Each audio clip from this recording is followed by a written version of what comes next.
ఓం శుక్లాం వరదరం విష్ణుం శశివర్ణం చతుర్భుజం ప్రసన్నవదనం ధ్యాయేత్ సర్వవిఘ్నోపశాంతయే. ఓం గురుబ్రహ్మ గురుర్విష్ణుః గురుదేవో మహేశ్వరः గురు సాక్షాత్ పరబ్రహ్మ తస్మై శ్రీ గురవే నమః. ఓం వ్యాసాయ విష్ణురూపాయ వ్యాసరూపాయ విష్ణవే నమో వై బ్రహ్మనిధయే వాసిష్ఠాయ నమో నమః.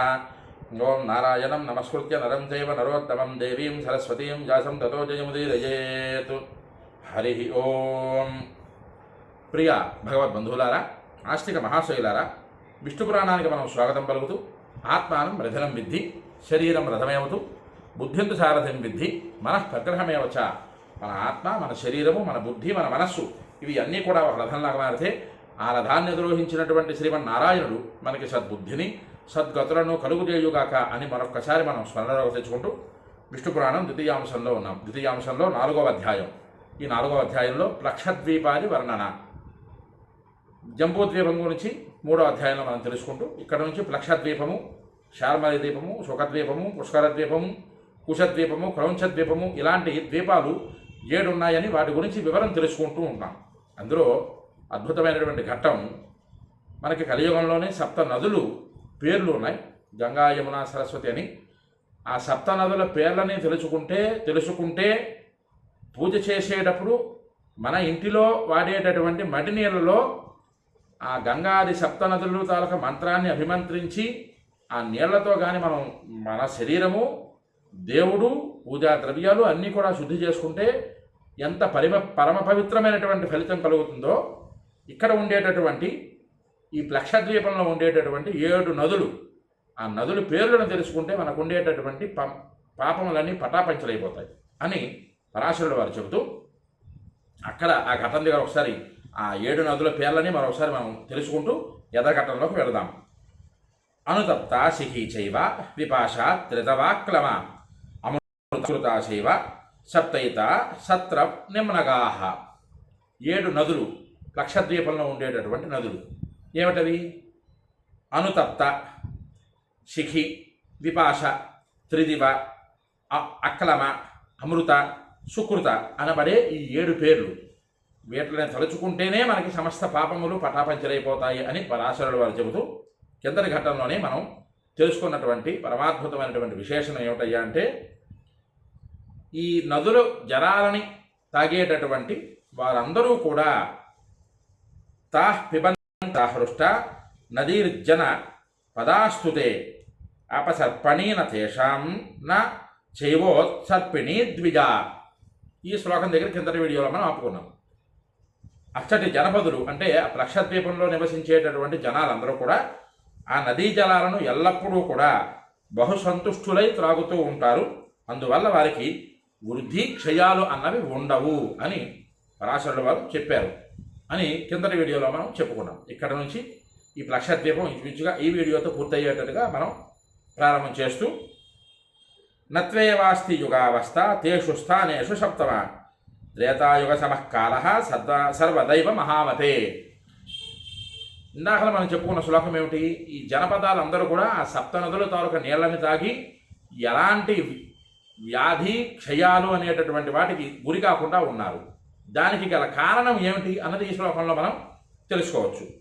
ఆ 7 వర్ష ప్రదేశాలలోనూ యుగ వ్యవస్థ అనే చదువు బాగానే ఉంది. కృత, త్రేత, ద్వాపర, కలియుగాలనే వ్యవస్థ కనిపించదు. అలాగే కాలం ఎప్పుడూ త్రేతాయుగంతో సమానంగా ఉంటుంది. త్రేతాయుగంతో సమానంగా ఉంటుంది అంటే ఆ ప్లక్షద్వీపంలో పుట్టిన ప్రతి ఒక్క మానవుడు కూడా ధర్మబద్ధమైన ధార్మికమైన జీవనాన్ని సాగించారు కాబట్టి, వారు అంత ప్రహృష్టమైనటువంటి మనస్సుతో ఉండేవారు కాబట్టి వారికి ఎలాంటి వృద్ధి క్షయాలు లేవు పరాశరుడు వారు మనకి చెప్తున్నారు. సూర్యోదయాత్ పూర్వమే నిద్రలేవాలి, కాలకృత్యాలు నెరవేర్చుకోవాలి, సూర్యోదయాత్ పూర్వమే జల స్నానపానాదులు ఆచరించి భగవంతుడి దగ్గర ఒక ఏమిటి మన పని మీద మనం వెళ్ళాలి అని ఈ రోజులలో మనం చెబితే జరిగేటటువంటి స్థితిలో ఉన్నదా? ఈ రోజులలో లేదు కదా. సూర్యోదయం ఎప్పుడో 6 గంటలకైతే మనం రాత్రి 12 గంటల వరకు వ్యవస్థ, ఉద్యోగ వ్యవస్థ అవ్వచ్చును, మరొక వ్యాపార వ్యవస్థ అవ్వచ్చును, అక్కడ నుంచి వచ్చిన వెంటనే నిద్రపోకుండా లావాదేవీలు, తగువులు, తగాదాలు వీటిని పరిష్కరించుకొని పడుకునే సమయానికే 1 గంట అయిపోతున్నది, 1 గంట 2 అయిపోతున్నది రాత్రిపూట. ఇకపోతే మాలాంటి వాళ్ళ విషయానికి వచ్చేసరికి వివాహాలు శుభ కార్యక్రమాలు ఉండేసరికి ఎప్పుడు పడుకుంటున్నామో, ఎప్పుడు నిద్రలేస్తున్నామో, దేవతార్చన సరిగా చేస్తున్నామో లేదో కూడా లేనటువంటి స్థితిలో ఉంటున్నాం మేము. అలాంటప్పుడు వృద్ధిక్షయాలు ఖచ్చితంగా ఉంటాయి. ఎందుకంటే మనం చేయవలసింది ధర్మబద్ధమైనటువంటి కార్యక్రమాలు. తెల్లవారిసరికి లేవాలి, చక్కగా దేవతార్చన చేసుకోవాలి, దేవాలయ దర్శనం చేసుకోవాలి. మనం నడిచే మార్గం అంతా కూడా ధర్మబద్ధంగా ఉండాలి. ఈ మూడు మనం చేస్తున్నామా ఈ రోజుల్లో అంటే చాలా కష్టం. పరిస్థితులు అలాగ మారిపోయినాయి కలియుగ ప్రభావం చేత. అంచేత మనం ఏనాడైతే ఋషిప్రోక్తమైనటువంటి విధంగా మనం ఆచరణ చేస్తామో, ఆచరణలోకి పెడతామో, ఖచ్చితంగా మనకి అనారోగ్యము అన్నది మనకి కలగదు. ఒక పదార్థం, చక్కనైనటువంటి తీపి పదార్థం మనం ఒక గ్లాసులు తాగొచ్చు, లేదా ఒక చెంబుడు తాగొచ్చు. ఒక రోజులో బిందెలు తాగితే ఏంటవుతుంది? మనకి మధుమేహం అనేటటువంటి వ్యాధి సంక్రమిస్తుంది. లేదు ఒక కారానికి సంబంధించినటువంటి పదార్థం. ఈ రోజుల్లో మన భాషలో చెప్పుకోవాలంటే చట్నీలో తగినంత మోతాదుగా ఉప్పు కారము ఉంటే చక్కగా ఉంటుంది. ప్రతి పదార్థము కల్తీ అవుతున్నటువంటి రోజుల్లో ఎంత తగినంతగా మనం తిన్నా సరే అది అనారోగ్యానికి హేతు అవుతున్నారు. ఎందుకు? సహజ సిద్ధమైనటువంటి వ్యాయామాన్ని మనం ఆచరించటం లేదు ధర్మబద్ధంగా. వృద్ధున్న లేవాలి అంటే ఎప్పుడో 10 గంటలకో 11 గంటలకో లేచి చేస్తున్నటువంటి పనులు, అందువలన మనకి అనారోగ్యం కలుగుతున్నది ఈ రోజుల్లో. కానీ ఆ రోజుల్లో అలా కాదు. ఖచ్చితంగా ధర్మబద్ధమైనటువంటి జీవనాన్ని సాగించి వారు అంత ఆరోగ్యంతో అన్ని వేల సంవత్సరాల కాలం పాటు బ్రతికి ఉన్నారు. దానికి ఇక్కడ చూపిస్తున్నారు శ్లోకం ఆధారంగా పరాశరుడు వారు. ప్రక్షద్వీపాదిషు బ్రహ్మన్ శాఖద్వీపాంతికేషు వై పంచవర్ష సహస్రాన్ని జనా జీవంత్యనామాయాః. ఆ జానపదులు సరే, ఈ జానపదులు అంటే ఈ రోజుల్లో భాష మారింది. ఆ జనపదులు లక్షద్వీపంలో జన్మించి నడిచేటటువంటి వారందరూ కూడా ధర్మబద్ధమైనటువంటి జీవనాన్ని సాగిస్తూ ఎన్ని వేల సంవత్సరాలు ఉన్నారు? పంచవర్ష సహస్రాన్ని, 5000 సంవత్సరాల కాలం పాటు పుట్టిన ప్రతి ప్రాణి జీవించేది. అది కూడా ఆరోగ్యంతో జీవించేది. ధర్మబద్ధమైన కార్యక్రమాలను నిర్వహిస్తూ తాను ఎందుకు పుట్టాడో అనేటటువంటి ఆ తాపత్రయంతో బ్రతుకుతూ యజ్ఞయాగాది క్రతువులు, తపస్సులు, దాన ధర్మాదులు, దేవాలయ దర్శనాలు ఇవన్నీ చేస్తూ వాళ్ళు 5000 సంవత్సరాల కాలం పాటు జీవించి ఉండేవారు అని పరాశరుడు వారు చెబుతున్నారు. ఆ మైత్రేయ మహర్షి.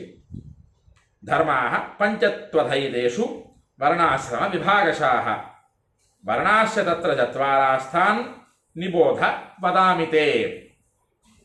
ఈ ద్వీపంలో, లక్షద్వీపాలలో వర్ణాశ్రమ విభాగానుసారంగా ధర్మం 5 విధాలుగా విభజించబడింది. ధర్మం 5 విధాలుగా. ఇక్కడ మనందరికీ ఒక ధర్మ సందేహం రావచ్చు. ధర్మం ఏమిటండి? 5 విధాలుగా విభజించడం ఏంటండి? విధాలుగా ఉండడం ఏంటండి? 5 విధాలుగా ఉండడం ఏంటండి? ఈ 5 విధాల ధర్మం ఏమిటి అన్నది మనకు ఒక అనుమానం రావచ్చు. దానికి ఇక్కడ పరాశరుడు వారు చెబుతున్నారు 5 రకాలైనటువంటి విధాలుగా ధర్మం విభజించారు. అందులో మొట్టమొదటిది అహింస, రెండవది సత్యము, మూడవది అస్థేయము, నాలుగవది బ్రహ్మచర్యము, ఐదవది అపరిగ్రహ్యము. ఇవి 5 రకాలు. అపరిగ్రహము, ఇందులో మొట్టమొదట 1, 2 మనకు తెలుసును. సత్యము, అహింస ఇవి 2 మనకు తెలుసును. మూడవది అస్థేయము, నాలుగవది బ్రహ్మచర్యం. బ్రహ్మచర్యం గురించి మనకు తెలుసును. బ్రహ్మతత్వంలో చరించిన ప్రతి ఒక్కరూ బ్రహ్మచారి. అది బ్రహ్మచర్యం. అంటే వివాహం కాకపోవడాన్ని బ్రహ్మచర్యం అనరు. బ్రహ్మదేవుడు నిర్దేశించినటువంటి మార్గంలో నడిచే ప్రతి ఒక్క ప్రాణి కూడా బ్రహ్మచారే అన్నది మనం తెలుసుకోవాలి. నాలుగవది. ఇకపోతే 5వది అపరిగ్రహము. అస్థేయము, అపరిగ్రహము వీటి గురించి ఎదరకట్టాలని వస్తుంది, మనం తెలుసుకునే ప్రయత్నం అప్పుడు చేద్దాం. అలాగే ఈ 5 విధాలుగా ధర్మం నిలబడింది.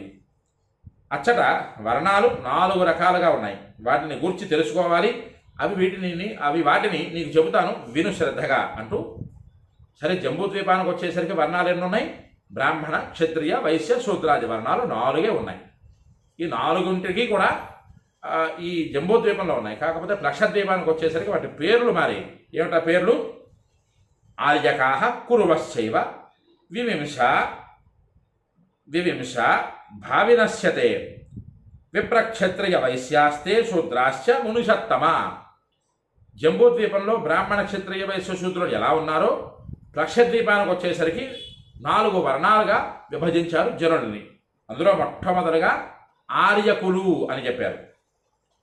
ఆర్యకులు సరే, ఇక్కడ కాలాంతరంలో 4 అక్షరాలు ఉన్న వాటిలో 2 తీసి ఆర్యులు అని పెట్టారు. చూసారా? దాని గురించి కిందటి వీడియోలో మనం చెప్పుకున్నాం. ఆర్యద్రావిడ సిద్ధాంతం, పరికపాలన సిద్ధాంతం. అది దాన్ని తెచ్చి మనం బుర్ర మీద రుద్దారు, మన మెదడులలో జొప్పించారు, మన మనస్సులలో దూర్పించారు వాటిని. కానీ ఆ విషయం మనం పక్కన పెట్టేద్దాం. ఇక్కడ చెప్పినటువంటిది ఆర్యకులు. అందులో మొట్టమొదటి వారు ఆర్యకులు, రెండవ వర్ణం కురువులు, 3వది వివింశులు, 4వది భావులు అన్నది రకాలుగా. ఈ 4 రకాలైనటువంటి వర్ణాలని విభాగించారు పరాశరుడు వారు అని చెప్పారు. పరాశరుడు వారు చెప్పారు. అయితే జంబూవృక్ష ప్రమాణస్తు తన్మధ్యే సుమహాంస్థరు ప్లక్షస్థ నామ సంజ్ఞోయం ప్లక్షద్వీపో ద్విజోత్తమ. జంబూద్వీపానికి ఆ పేరు ఎలా వచ్చింది? బ్రహ్మాండమైనటువంటి జంబూ వృక్షాలు ఉన్నాయి. జంబూ వృక్షం అంటే నేరేడు చెట్లు. ఇక్కడ ప్లక్షద్వీపంకి వచ్చేసరికి ఆ పేరు ఎలా వచ్చింది ఈ ద్వీపానికి? ఈ ప్లక్షద్వీపానికి జువ్వి చెట్టు. మనందరం ఈ హోమాలు చేసేటప్పుడు రావి, జువ్వి, మోదుగా, చండ్రు అనేటటువంటి సమిధలు వేస్తాం కదా. అందులో మనకు తెలిసినటువంటిది జువ్వి చెట్టు. ఆ ప్లక్షద్వీపంలో ఉండేటటువంటి జువ్వి చెట్టు బ్రహ్మాండమైనటువంటి జువ్వి చెట్టు. అది మామూలు జువ్వి చెట్టు, చాలా పెద్దదైనటువంటి జువ్వి చెట్టు.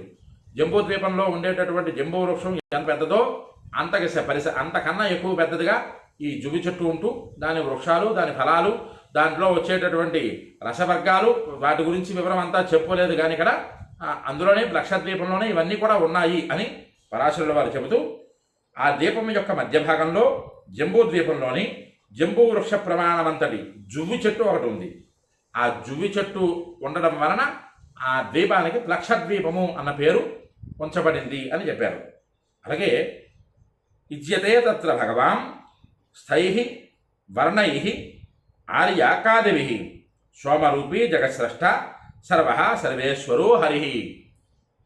ప్లక్షద్వీపానికి వచ్చేసరికి ఆర్యకారి వర్ణాలు ఇందాక చెప్పుకున్నాం కదా, 4 వర్ణాలు ఉన్నాయి. అందులో ఆర్యకులు, కురువులు, వివింశులు, భావులు అనేటటువంటి ఈ 4 వర్ణాలు కూడా ఆర్యకారి వర్ణాలు. వారిచే భగవంతుడు జగత్స్రష్ట, సర్వుడు, సర్వేశ్వరుడైనటువంటి శ్రీహరి సోమరూపిగా పూజించబడుతూ ఉంటాడు.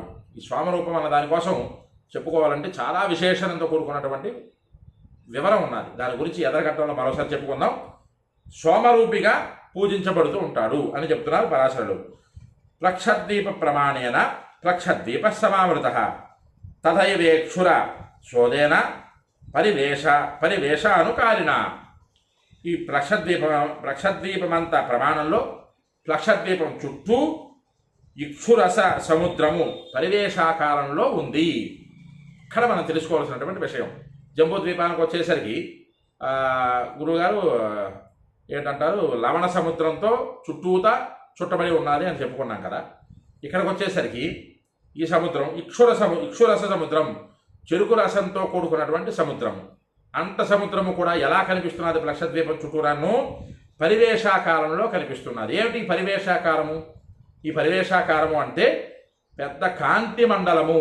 కాంతి మండలంలోంచి కాంతి ఎలా అయితే ఉద్భవిస్తూ ఉంటుందో ఆ ప్లక్షద్వీపానికి ఆ ఇక్షురస సముద్రం అన్నది అంత కాంతిని ప్రసరింపజేస్తూ ఆ ప్లక్షద్వీపానికి శోభాయమానమైనటువంటి వెలుగుని ఇస్తున్నది అని చెబుతున్నారు పరాశరుల వారు. ఇత్యేవం తవ మైత్రేయ ప్లక్షద్వీప ఉదాహృత సంక్షేపేణ మయా భూయ శాల్మలం మే నిశామయ. ఇంతవరకు ప్లక్షద్వీప వర్ణన గురించి చెప్పాను ఓ మైత్రేయ మహర్షి. ఇక మీదట వచ్చేది శాల్మల ద్వీపం గురించి చెబుతున్నాను, శ్రద్ధగా ఆలకించు. మీ అందరికీ ఒక అనుమానం రావచ్చు, గురువుగారు మైత్రేయులు అడిగితే పరాశరుడు వారు చెప్తున్నారు ఈ ద్వీపాల గురించి, ప్లక్షద్వీపము, సుఖద్వీపము, శాల్మల ద్వీపము, క్రౌంచ ద్వీపము, వీటి గురించి తెలుసుకోవడం వల్ల ఏమిటి ప్రయోజనం మనకి అని మీ అందరికీ ఒక అనుమానం రావచ్చును. మన పూర్వ చరిత్ర మనం మరిచిపోకుండా ఉండాలి అని విష్ణు పురాణంలో ఈ దీపాల గురించి, వర్షాల గురించి, నదుల గురించి, సముద్రాల గురించి ఎంత వివరంగా పరాశరుల వారు మైత్రేయ మహర్షికి ఇస్తున్నారు. ఇంకా పరమాద్భుతమైనటువంటి విశేషం ఈ ద్వీపాల గురించి తెలుసుకుంటే ఏమిటి అన్నది ఈ ఘట్టాల ఆఖరిలో వస్తుంది. అదందరం కూడా మనం తెలుసుకొని తరిద్దాం. ఈ వీడియో ఎవరికైతే నచ్చుతుందో వారందరూ కూడా లైక్ చేయండి, షేర్ చేయండి, మీ అమూల్యమైన మాటలను కామెంట్ రూపంలో పంపించండి. విష్ణు పురాణాన్ని మీరు వినండి, తరించండి, 10 మంది చేత వినింపజేసి తరింపజేయండి. హరి ఓం స్వస్తి.